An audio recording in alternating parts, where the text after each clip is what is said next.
Hello, dear friends. Welcome back to our one and only YouTube channel, Dharmita Bhabur. So, I hope you all are doing well. And in this lecture, we are going to talk about Standard 9th English, no, chapter number 4. Okay. So, એની અંદર first આપણે જોઈએ છે પ્રીટાસ્ક. એની અંદર આપણને poem આપેલી છે, then true and false, and એક બીજી એક્સરસાઇઝ પણ એની અંદર આપેલી છે. ઓકે.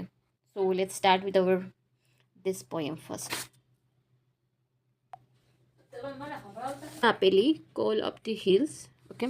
સો એની પોએમની અંદર આપેલું છે એક ચકલીની સરસ વાત કરેલી છે. એક માણસ હોય છે, એને ચકલી પાડી હોય છે, ચકલી પોપટ એવી રીતે પાડી હોય છે, બટ એ પાંજરામાં રાખવાથી એ પોતાની જાતને કેવું દુઃખ અનુભવે છે અને પોતે સુસાઇડ કરી લે છે, એવું એની અંદર બતાવ્યું છે. ઓકે. સો લેટ્સ સી, આપણે જોઈ લઈએ કે કઈ રીતે એને પ્રોપરલી મેન્શન કર્યું છે કવિએ. And the sweet dove died. શું કહે છે? એમની પાસે એક પોપટ હોય છે, ઓકે, કબૂતર ચકલી બધું એ પાડે છે અને મરી જાય છે એક ટાઈમે. Okay. And I have to it die of grieving. Okay. દુઃખથી કહે છે, એ લોકો દુઃખથી પાંજરાની અંદર મરી જાય છે. O what could I grieve for it fit were die. Okay. So એ લોકો સુસાઇડ કરેલી છે, એવું તેમને કયું દુઃખ થાય છે, હું એમને શું દુઃખ આપતો હોઈશ, એ ખુદ વિચારે છે. With a skill thread of my own hands weaving. Okay. શું કરે છે એ ચકલીઓના પોપટ કબૂતર એ લોકોના પગમાં શું બાંધે છે? રેશમની દોરી બાંધી દે છે, તેનાથી એ ઉડી નથી શકતા. Sweet little red feet why should you die. Okay. એના પક્ષીઓને કહે છે કે તમે લોકો, હું આટલું સારી રીતે રાખું છું છતાં પણ તમે મતલબ કેવી રીતે મરી જાય છે, એ ક્વેશ્ચન કરે છે. Why should you leave me sweet bird why. Okay. Question કરે છે એ પક્ષીઓને, કેવી આટલી રીતે સાર સંભાળ રાખે છે, ખાવા પીવાની બધી વસ્તુ આપે છે, બટ સ્ટીલ એ લોકો એની સાથે રહેતા નથી. ઓકે. સો એ લીવ મી મતલબ મરી જાય છે, એ ટાઈપની અંદર વાત કરેલી છે. You lived alone in the forest tree. Okay. પછી કહે છે તમે એકલા રહેતા હોવ છો જ્યારે જંગલની અંદર હોવ જ્યારે, અને તમને મારી સાથે રહો છો ત્યારે એમનું મતલબ મૃત્યુ થઈ જાય છે બધા જ પક્ષીઓનું, તેને પણ ક્વેશ્ચન થવા માંડે છે. Why pretty things would you not leave with. I kissed you often and gave you a white peace. Why not live sweetly as in the green tree? Okay. શું કહે છે કે એની બહુ સારી રીતે સંભાળ રાખે છે, બધી વસ્તુ એકદમ પ્રેમથી રાખે છે, છતાં એ લોકો એની સાથે નથી રહેતા.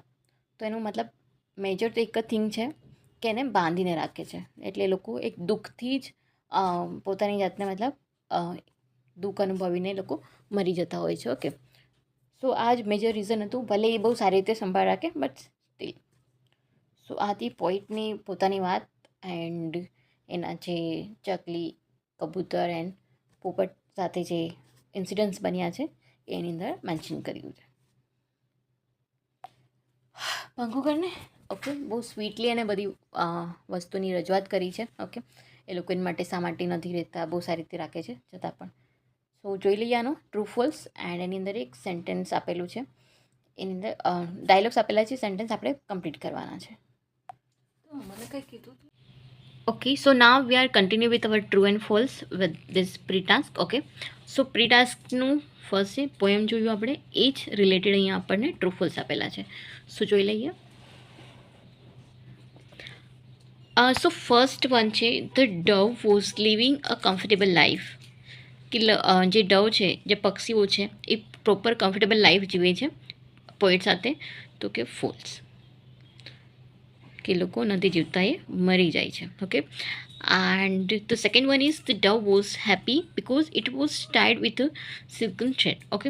તો આ વસ્તુ શું આવશે? ફોલ્સ આવશે, કેમ કે કવિ એ લોકોના પગે જે રેશમની દોરી બાંધી દે છે એ લોકોને નથી ગમતું.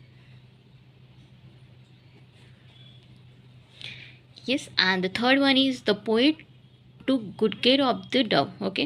પોઈટ બહુ સારી એવી સંભાળ રાખે છે પક્ષીઓની, બટ સ્ટીલ એ લોકોને જે દોરો બાંધે છે એના લીધે નથી ગમતું. સો અહીં થર્ડ વન આવશે સાચું, કે પ્રોપર એની સંભાળ રાખે છે.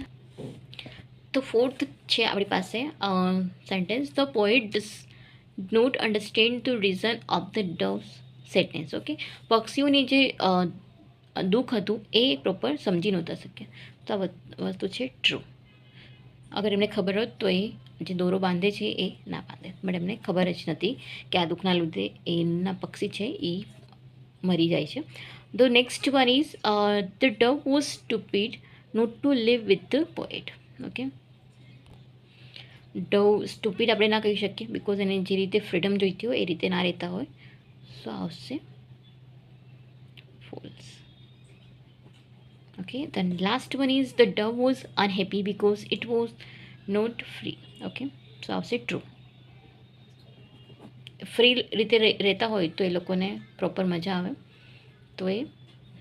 તો એ હેપીલી રહી શકે પોઈટ સાથે. ઓકે, સો આ તો આપણું પ્રી ટાસ્કનું true and false. Okay, so next start with our dialogue. Okay, ડાયલોગ્સની અંદર એ લોકોએ કન્વર્ઝેશન લખ્યું છે. ઓકે, એન્ડ 2-3 સેન્ટેન્સ એવા છે જે મિસિંગ છે, જે આપણે એની અંદર કમ્પ્લીટ કરવાના છે. ઓકે, સો બીની અંદર આપેલું છે કમ્પ્લીટ ધ ડાયલોગ્સ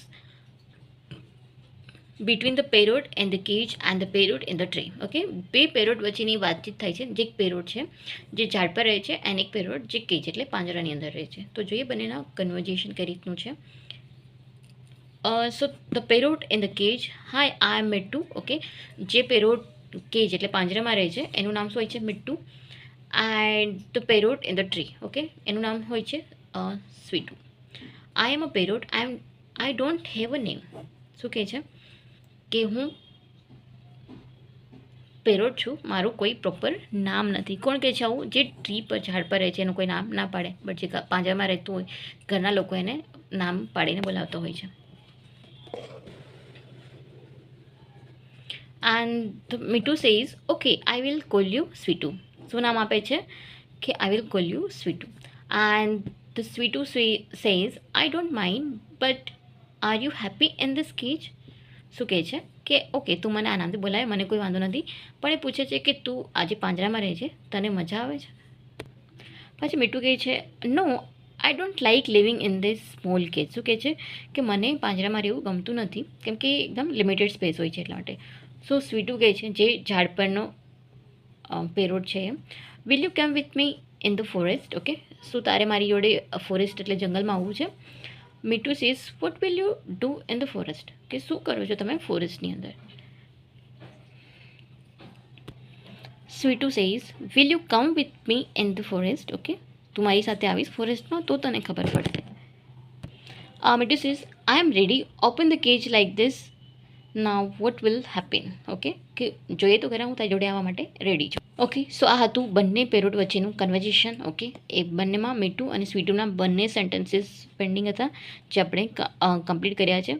જેમાં મીઠુંનું જે સેન્ટેન્સ હતું એ છે એનું જે પાંજરામાં રહેવું નથી ગમતું એ સ્મોલ સ્પેસ, એન્ડ સ્વીટુનું જે સેન્ટેન્સ હતું will you come with me in the forest. Okay, so આ બે સેન્ટેન્સ છે જે આપણે આ ડાયલોગની અંદર એડ ઓન કરવાના છે. સો આ તો આપણું પ્રી ટાસ્કનું પહેલાં આપણે પોએમ જોઈ, એના પછી ટ્રુ એન્ડ ફોલ્સ, એના પછી બંને પેરોટ વચ્ચેનો ડાયલોગ્સ. ઓકે, એન્ડ એની ડાયલોગ્સની અંદર આપણે બે સેન્ટેન્સ એડ ઓન કર્યા છે. સો આઈ હોપ કે તમને પ્રોપરલી પ્રી ટાસ્ક કમ્પ્લીટ થશે. સો આપણે નેક્સ્ટ લેક્ચરની અંદર જે ચેપ્ટર છે આપણું મસ્ત સરસ મજાની એક વાર્તા આપેલી છે. ઓકે, એ જોવાના છીએ. So thank you for watching this video. Please like share and subscribe the channel. Thank you very much. Have a good day. Keep learning, keep watching. Bye bye. Take care.